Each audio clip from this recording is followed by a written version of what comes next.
Hi, packaging reform. Customer unpacking packages expectations. Number one, remove tape and shipping labels on boxes and put stickers in trash. Remove product from company box and flatten the box correctly and return it to a corresponding collection point.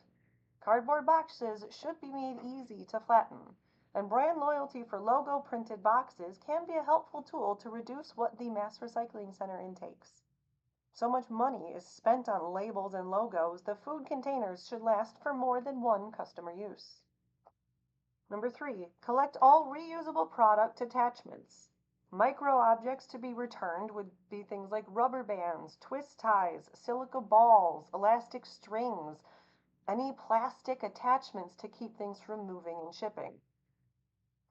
Microbins will be the most effective process for getting these small objects back to the mass recycling center or corresponding companies for reuse. Number four, return product attachments and/or flexible plastic wrap to corresponding collection points. Companies should begin providing prepaid postage ways to return collected reusable materials. For example, if a repeat customer has a certain amount of reusable materials like medicine cups, the company can give incentives for the customer to send back the cups for disinfection and reuse.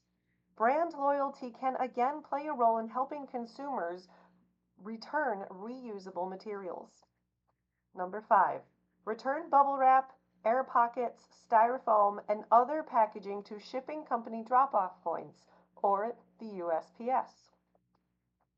Packages are a way of life for businesses and people alike. If we are going to change recycling habits, we need to create a sustainable unpacking habits for generations to come. If we are going to gain control of the waste and trash or recycling problems, we need to change shipping habits. People get packages on a daily basis. People will be able to drop off their packaging materials at stores for reuse. Instead of customers unpacking their packages, popping the bubble wrap pockets, and putting it in the trash, the companies can reuse the plastic. Shipping companies should start taking their boxes and shipping supplies back. Companies like Amazon, UPS, FedEx, and the United States Post Office can be recycling drop-off points for customers. Same-day shipping and 24-hour shipping has spoiled Americans. The amount of delivery trucks allowed into a residential area in one day needs to be regulated.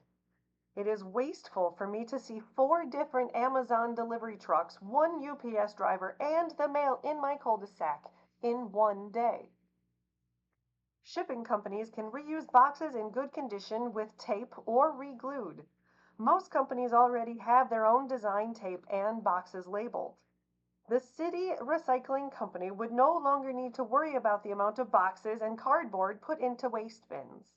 If the largest shipping companies are required to take back materials they can easily reuse, the mass recycling center can reduce the intake amount of waste on a weekly basis.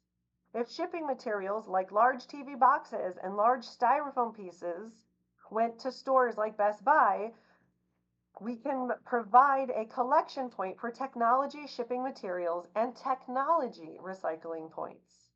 If technology stores are required to provide recycling points, the mass recycling center will be required or will need to take less. Packaging reform needs to take place to reduce the amount of small plastic attachments that start as one microplastic and become 2 microplastic pieces. For example, when customers rip off tags of stuffed animals, most customers rip off the tag without thought to where the second microplastic piece ends up. I am very conscientious of what happens to the small attachment pieces that comes with 99% of purchased clothing, and I am still constantly finding the small micro bits in my home. This is a small example of how plastic pieces enter the home and in return enter the environment. Plastic has entered our environments with irresponsible plastic packaging practices from companies.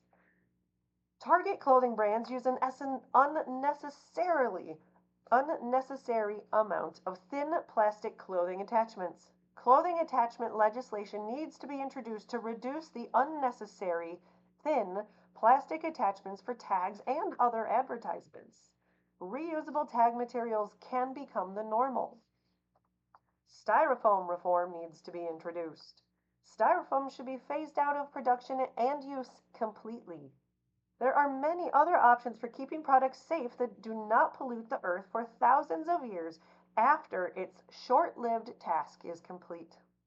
Until then, Styrofoam can be pre-formatted to help create clean breaks that are sizes to fit in bins that can be reclaimed by the mass recycling center or at drop-off points. When Styrofoam is forcibly broken, millions of pieces of microbits are created that will never be fully collected. The company that produces Styrofoam will have a specific tax ID. The more Styrofoam a company uses, the more tax they shall pay. The Styrofoam should be reclaimed multiple times before it is unusable. All shipping businesses and the USPS should begin having Styrofoam packaging drop-off points. Fill the box policy. If a company, like Band-Aid, has a box of products, the box should not be half filled. Double the amount of Band-Aids can fit in the box. Shady marketing techniques like having a big box barely filled should not be legal. If a box is going to take up space on a truck, it should be filled to the appropriate amount. For example, a box of 5 Band-Aid adhesive bandages can easily fit 15 Band-Aids. The company should use a smaller box or fill the box to the correct amount. Marketing techniques that manipulate or mislead the public needs to be reduced. Americans have been let down by government agencies to correctly inform the public on what is safe or true on product boxes. Companies that do a large amount of shipping need to have regulations or records of how much shipping materials they use. Amazon should not be able to send a big box filled with air pockets to deliver a small package. I have pictures of proof. Amazon companies should be reducing the shipping materials needed instead of using whatever is closest in the warehouse. Doll accessories need to be regulated. There is no reason to have a shoe that fits on a doll but cannot stay on the plastic foot without a rubber band. Tiaras and crowns are impossible to keep on a doll's head. Rubber bands used to keep every single hair in place on a doll during shipping is wasteful and unnecessary. More effort is put into making the product look perfect upon arrival, but little effort is put into making quality products. Most products now are made as cheap as possible to increase profit. Instead of rubber bands, magnets, collected by the mass recycling center, can be used to attach shoes on the bottom of the doll's feet. Toy packaging needs reform to reduce the amount of wasted plastic accessories that are not usable or realistic for a child to use. From experience, most Barbie and doll accessories are lost and put in the trash. Most doll accessories would end up in a micro bin for my organization. Producers of plastic need to reclaim broken and cracked plastic for reclaimed credit. Cracked plastic can be returned to plastic factories for patching. If the lid is broken, a new lid can be found or formed. Factories and companies need to be responsible for fixing and reselling their plastic products. The burden of what to do with a broken product should not be put on the consumer. The answer is not to put the broken product somewhere to sit for centuries. Packaging that has tear-off strips need to be changed. Tear-off strips make microplastic bits that are hard to contain. A rectangular fruit snack bag is guaranteed to leave a small triangular corner microplastic. Most of the little ripped of wrapping paper, little ripped pieces of paper, okay, they are too small for someone to pick up or too small for some to even notice was dropped. Children, the main consumers of fruit snacks, cannot be relied upon to put all the pieces of the wrapper in the trash. Parents have enough to deal with besides picking up a tiny piece of foil wrapper their child has dropped without noticing.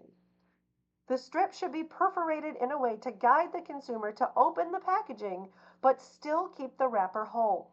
Tear-off tops are beginning to be replaced with barely functioning resealing options.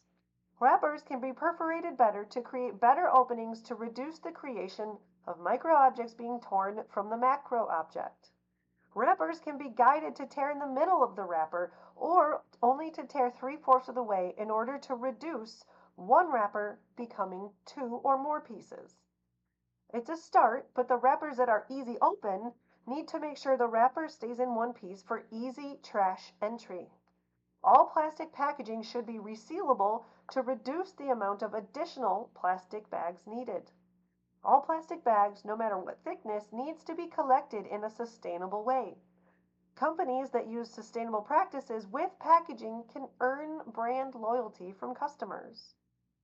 Local links with grocery stores will help reduce the amount of plastics the mass recycling center takes in. Milk, eggs, and yogurt containers are perfect examples of people bringing back the plastic containers for companies to reclaim. Flattened cereal boxes can be a part of the grocery store drop-off points. Boxes can be returned to cereal companies for refilling and regluing. The correct amount of glue can give support and easily break down.